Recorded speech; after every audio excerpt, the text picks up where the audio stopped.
আমার প্রিয় যুবক ভাইরা, আমার তরুণ ভাইরা, আপনারা হচ্ছেন আমাদের আগামী দিনের ভবিষ্যৎ।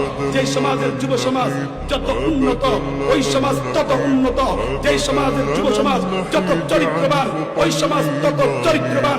আর যে সমাজের যুব সমাজ মাদকে আসক্ত থাকবে, যে সমাজের যুব সমাজ জানালে বিচারে আসক্ত থাকবে, যে সমাজের যুব সমাজ অশ্লীল টিকটক নিয়ে ব্যস্ত থাকবে, যে সমাজের যুব সমাজ কিশোর গ্যাং নিয়ে ব্যস্ত থাকবে, যে সমাজের যুব সমাজরা ইয়াবা নিয়ে ব্যস্ত থাকবে, টেন্ডারবাজি নিয়ে ব্যস্ত থাকবে, তদ্রুপ ভাবে অশ্লীল বেহায়াপনা, উলঙ্গপনা নিয়ে ব্যস্ত থাকবে, ওই সমাজের যুব সমাজ তত বেশি নষ্ট, ওই সমাজটা তত বেশি ধ্বংসের সন্ধান বুঝবে।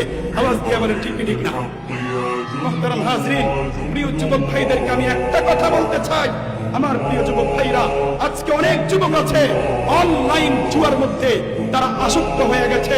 আল্লাহ পাক রব্বুল আলামিন বলছেন, ইয়া আইয়ুহাল্লাযীনা আমানু, হে ঈমানদারগণ, হে বিশ্বাসীগণ, ইন্নামাল খামরু ওয়াল মাইসির, নিশ্চয়ই মদ এবং জুয়া এটা হলো শয়তানের কাজ, এটা হলো রব্বুল কারীমের পক্ষ থেকে নিষিদ্ধ কাজ। এই নিষিদ্ধ কাজের সাথে কোন প্রকৃত মুসলিম জড়িত হতে পারে না।